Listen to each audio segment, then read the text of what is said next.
Halo kawan-kawan, jangan lupa subscribe, like, dan komen share channel Amangnya Hanyar lah.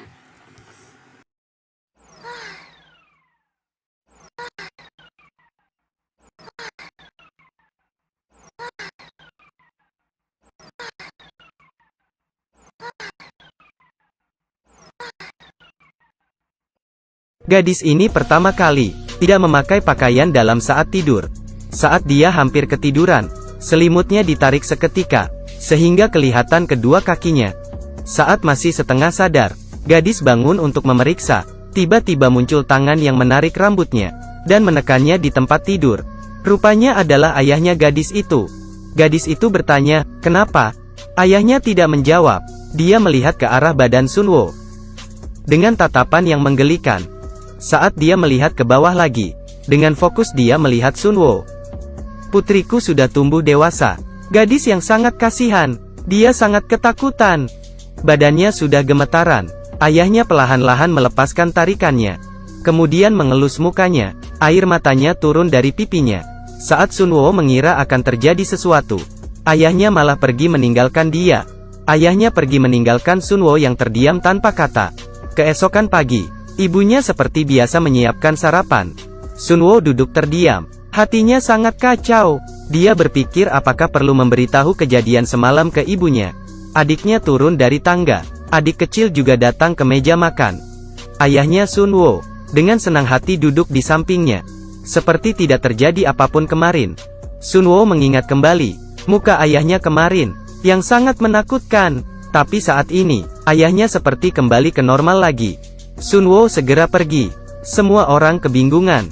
Ibunya meletakkan sup di atas meja dengan keras, membuat mereka semakin bingung.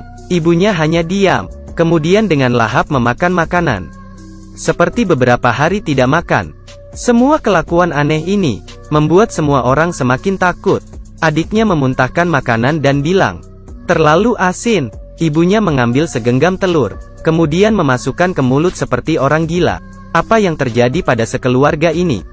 Setelah pindah masuk ke rumah ini, sekeluarga ini semakin aneh. Di dalam halaman rumah, seorang tetangga yang membuat patung aneh. Pagi hari, tiba-tiba muncul hewan yang tak berkulit. Yang paling aneh adalah ayahnya yang berkeliaran tengah malam. Ibunya semakin aneh.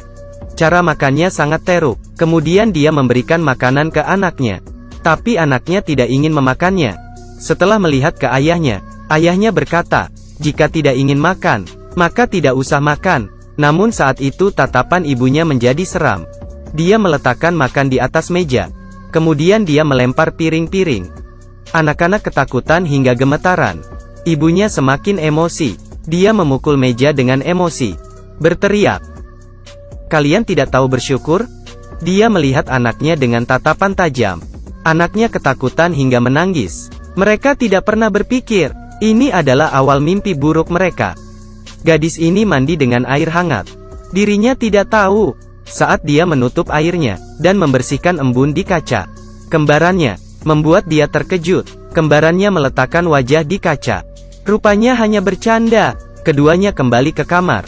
Gadis itu memberitahu Hyunjo tentang kejadian kemarin, tentang ayahnya ke kamar dia. Namun Hyunjo tidak percaya. Dan saat itu juga, ayahnya masuk ke dalam kamar. Keduanya segera menghindar. Semua kata-kata tadi terdengar jelas oleh ayahnya.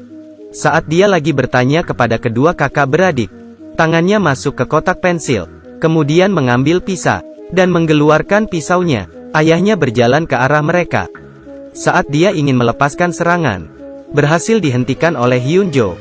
Hyunjo tidak percaya. Tiba-tiba ayahnya muncul di depan mereka, kemudian menarik rambut Hyunjo dan menatap ke arah mereka berdua. Dengan sekali dorongan membuat Hyunjo terjatuh di bawah dan mengenai injakan tangga hingga dia pingsan. Sunwo melihat Hyunjo. Dia langsung membalikan badan dan melihat ke arah ayahnya dengan merangkak, lalu mulai berlari. Sambil berlari dia berbalik kembali untuk melihat. Namun ayahnya tidak mengejarnya, tapi ayahnya pergi ke gudang dan mengambil sebuah palu tua dan kembali ke ruang tamu. Saat itu juga, Sunwo kembali sadar, tak melihat ayahnya dan adiknya. Sunwo segera mencari mereka. Tiba-tiba, dia merasa ada orang di belakang. Perlahan-lahan dia membalikkan badan. Saat ayahnya mengangkat palu dan akan memukulnya, teriakan Hyun Jo menyelamatkannya. Dengan menggunakan wajan, dia memukul kepala ayahnya. Namun ayahnya tidak terluka sama sekali. Ayahnya mengangkat tangannya, palunya mengenai pintu kamar, ditarik, dan berhenti. Kemudian, dari bawah terdengar suara yang sama dengan ayahnya. Ayah asli sudah kembali. Pria ini meletakkan palu, dan kembali ke kamar. Pria yang sama persis, dari bawah naik ke atas dengan kebingungan. Melihat kedua putrinya, yang bersembunyi ketakutan. Kakinya menginjak palu, dan melihat ke arah pintu kamar yang rusak. Lalu berkata, "Kalian bertengkar?" Kedua orang tidak berani menjawab pertanyaan ayahnya. Saat itu, adiknya yang masih kecil keluar dari kamar. Saat Sun Wo menyuruhnya segera pergi, tiba-tiba tangan wanita keluar, dan mengambil palu itu. Adiknya melihat itu. Ayahnya berbalik badan, melihat istrinya yang sedikit aneh. Istrinya tidak mengeluarkan suara. Perlahan-lahan dia mendekat. Kemudian, langsung mulai memukul. Pukulan kedua, pukulan ketiga. Semuanya gagal mengenai suaminya. Sekeluarga ini ketakutan. Istrinya melihat ke arah kedua putrinya. Kemudian mengangkat palunya, dan memukulnya.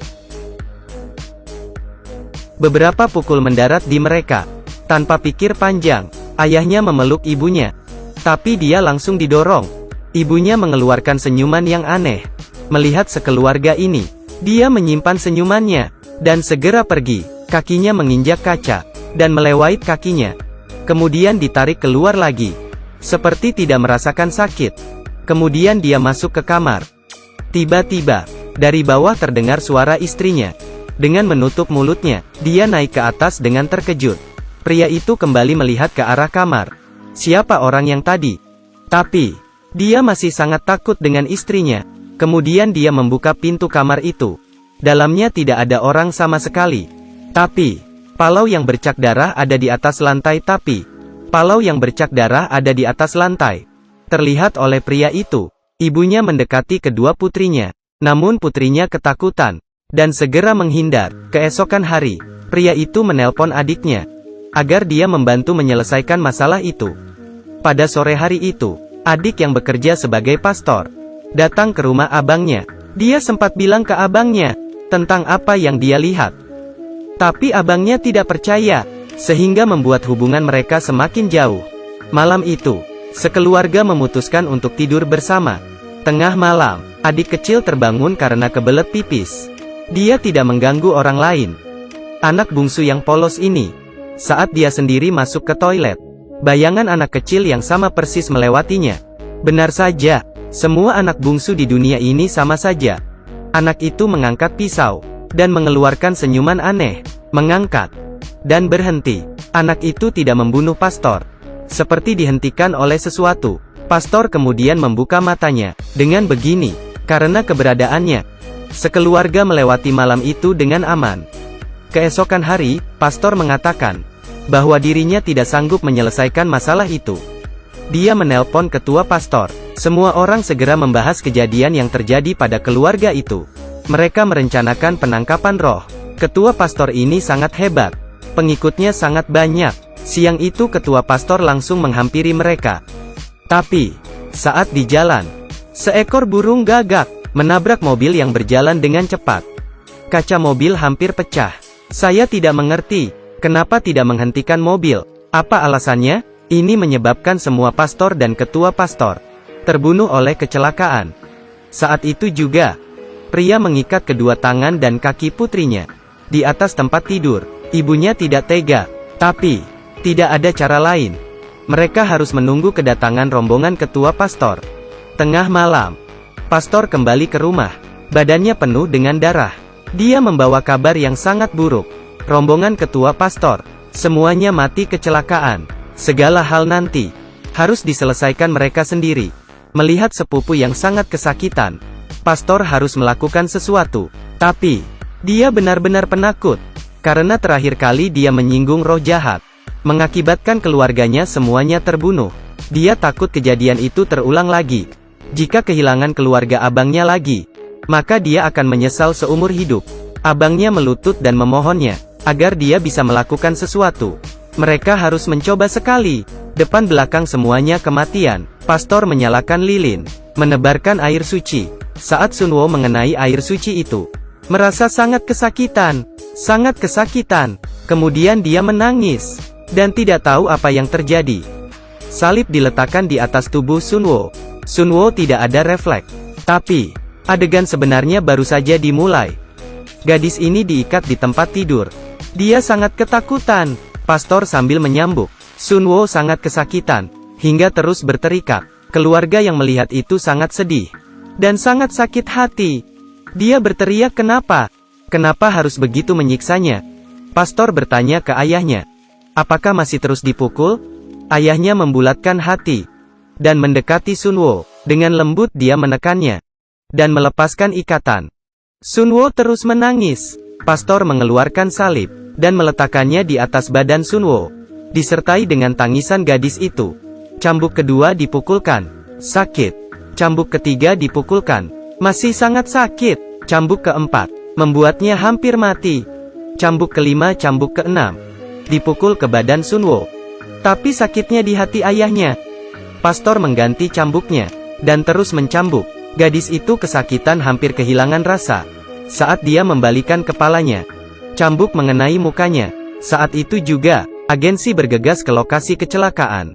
Saat mereka menyelamatkan rombongan ketua pastor, tiba-tiba terjadi ledakan. Hal yang aneh adalah, pastor itu juga dalam rombongan itu, dan sudah pingsan sangat lama.